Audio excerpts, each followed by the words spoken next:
வச்சுட்டேன். முருங்கைக்காய் சூப்பு.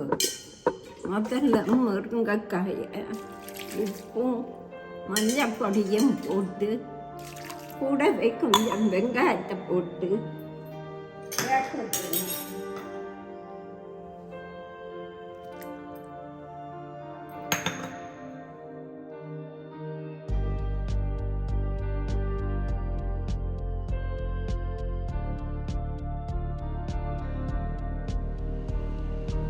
கொஞ்சம் உப்பு போடணும்.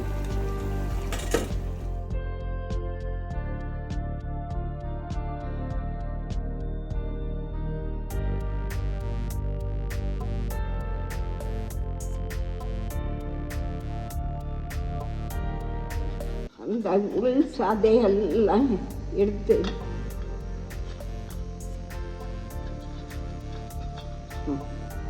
அப்படி வைக்கணும்.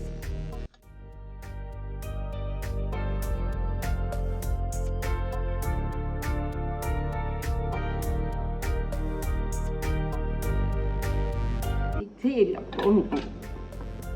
இல்லை வெங்காயம் இஞ்சி ஜீரகம் இருக்கு.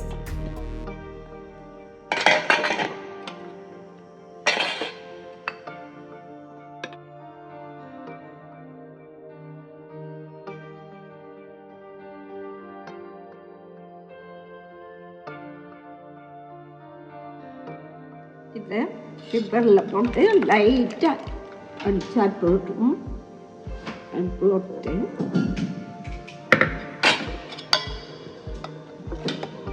கொஞ்சம் அலம்பி விட்டுக்கலாம்.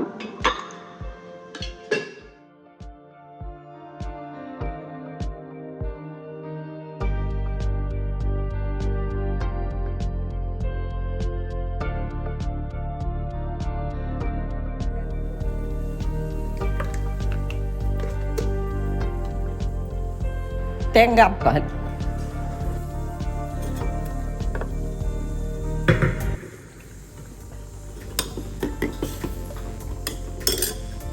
ஓகேவா? அவ்வளோதான், நம்ம முருங்கைக்காய் சூப்பு ரெடி. தோட்டத்தில் நிறைய முருங்கைக்காய் காய்ச்ச இப்படி சாப்பிடலாம். குழந்தைகளுக்கும் ஆசையாக சாப்பிடுவாங்க. ஹெல்தி கூட.